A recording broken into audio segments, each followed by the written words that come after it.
family and friends and YouTubers. Kim here at Hancock Homesteading Gardens, and today I want to talk to you about my favorite insect, the Monarch Butterfly. The Monarch Butterfly is considered the king of butterflies, hence the name Monarch. My daughter came out today and she was telling me about how her middle school science class were studying the monarchs and how their numbers are declining.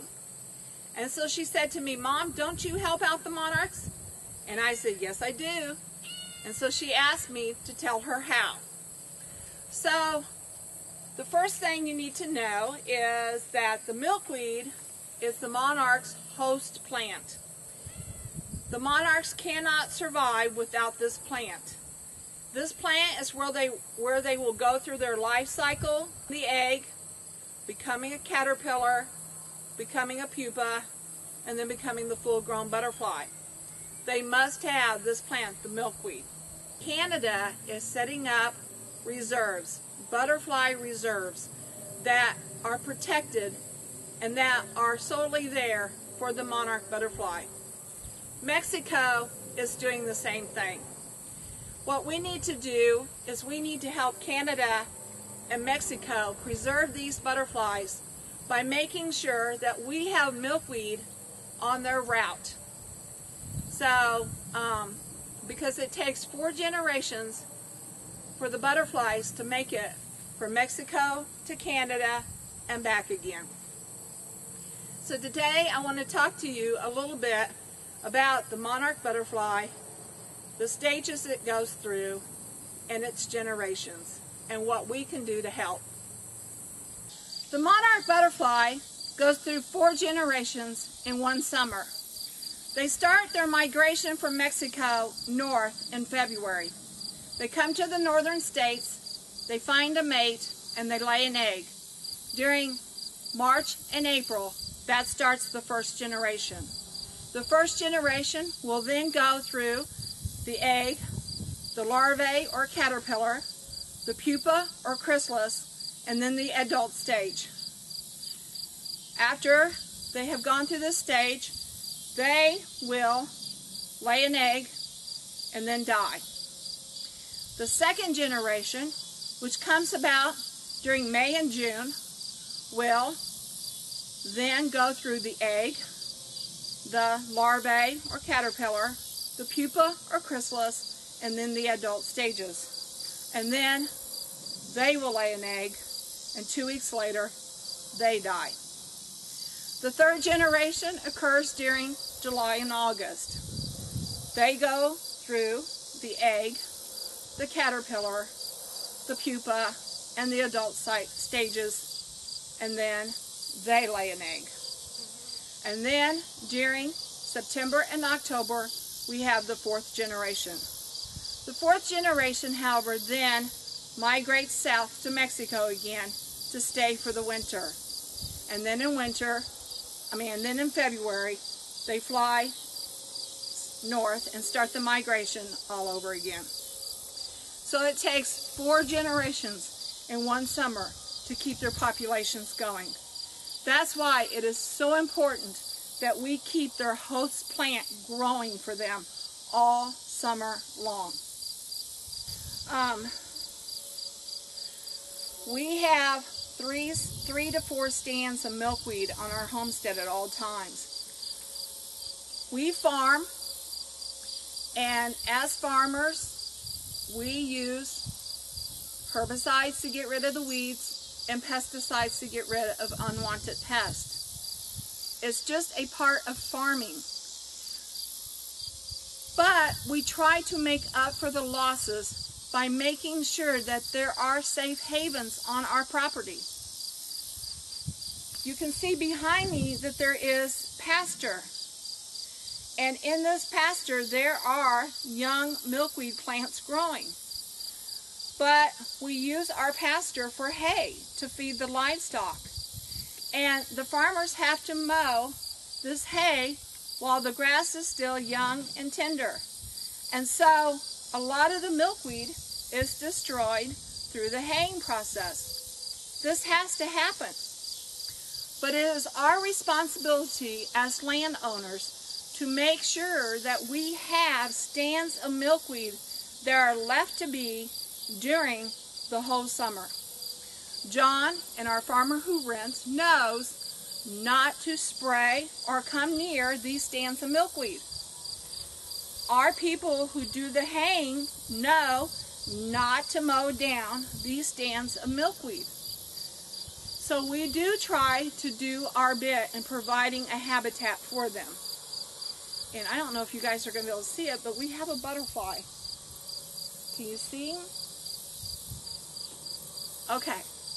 Well, anyway, I will show you some butterflies later. So, back to their host plant, the milkweed.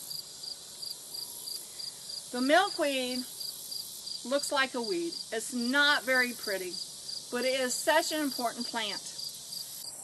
Okay, so I want to give you a little bit of a close-up of the milkweed plant. The milkweed is the host plant for the monarchs. And if you look real close at their pods, you can see where they get their name. Because inside the pods there is this milky substance. And there are these white fibers. And attached to these fibers are the seeds. And they blow away, and that's how they replant themselves. They have several of these seed pods on them. And they're considered an aggressive plant. That's why a lot of the farmers don't like them. They don't like them taking over. But we do need to preserve some of them. Nature has its own checks and balances for the aggressiveness of them. And that is a little insect called the milkweed bug. And yes, that is the actual name, the milkweed bug. And what they do is they eat up the inside, the juices and the fibers and the seeds, and it helps to stop this, are you helping me, Spice? It helps to stop the pod cycle. And so it prevents them from being quite so aggressive. Alright, I'm also going to show you the different stages of the butterflies. Well, I'm going to show you the eggs and the caterpillars. I cannot find a chrysalis at this moment, but then I will show you some butterflies. And I want to show you an egg. So I'm going to have Karen come up close here. She's doing my filming today. Right there, that little bitty thing right there is a monarch egg. Monarch butterfly egg. Okay, and there are several on these leaves. You see the egg? Yep. Yep. Okay, so after they lay the egg will turn into a larvae, which is the caterpillar. And I want to show you a picture of several caterpillars that we found within our stand of milkweed. Here is one nice big monarch caterpillar. We have another one over here.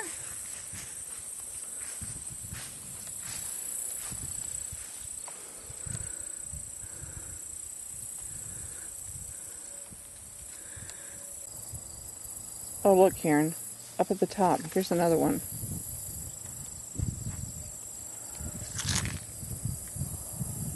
You see him?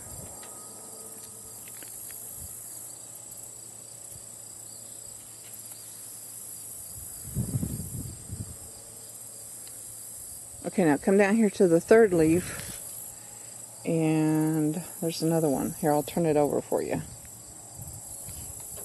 There.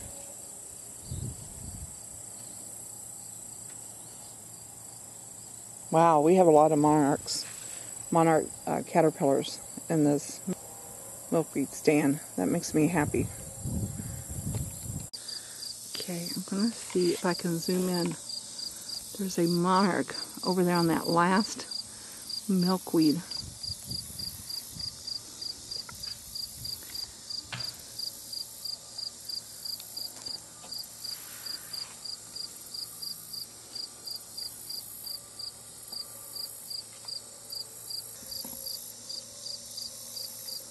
Okay, there he is, people.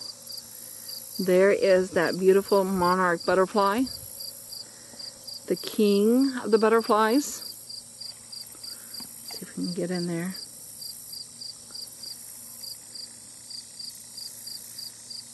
He is on his host plant, the milkweed.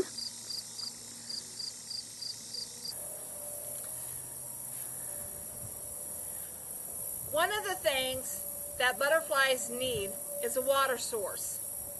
Now, they don't need a great big pond like this because they don't actually land on the water and drink from it. But what they do need are the puddles that form around the edge of the pond.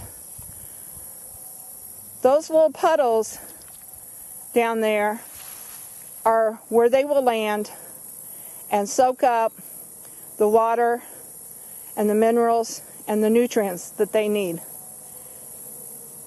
Any kind of a puddle in your driveway, your yard, will work fine. If you don't have a puddle of any kind in your yard, you can make a puddler. And go on the internet, research butterfly puddlers, and there's lots of information about how to make one. In fact, I might even make one myself to show you.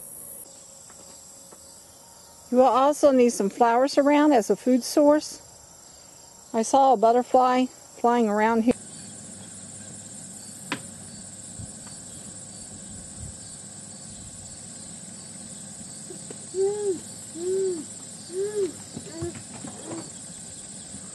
You see him?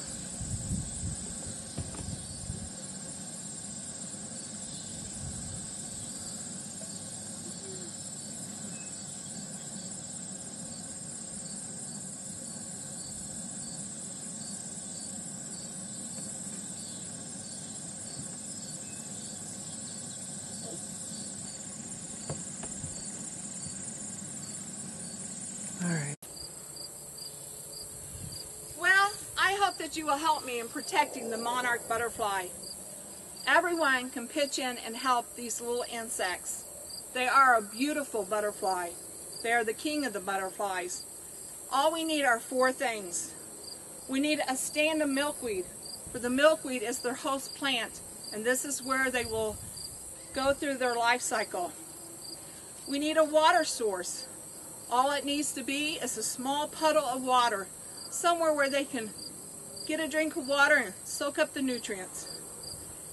They need some flowers later on as a food source. And then and then they need a shelter. This shelter does not have to be a fancy butterfly house, although you can get one. An old tree, an old log post, a shed, anything that they can get into and under. I know that we can help to preserve these beautiful butterflies and hopefully increase their population. Please help me. If you like this video, please give me a thumbs up. If you want to know more about our homestead and what we do on it, please subscribe. If you have any questions or comments, please leave them in the section below. This is Kim at Hancock Homesteading Gardens. Bye for now.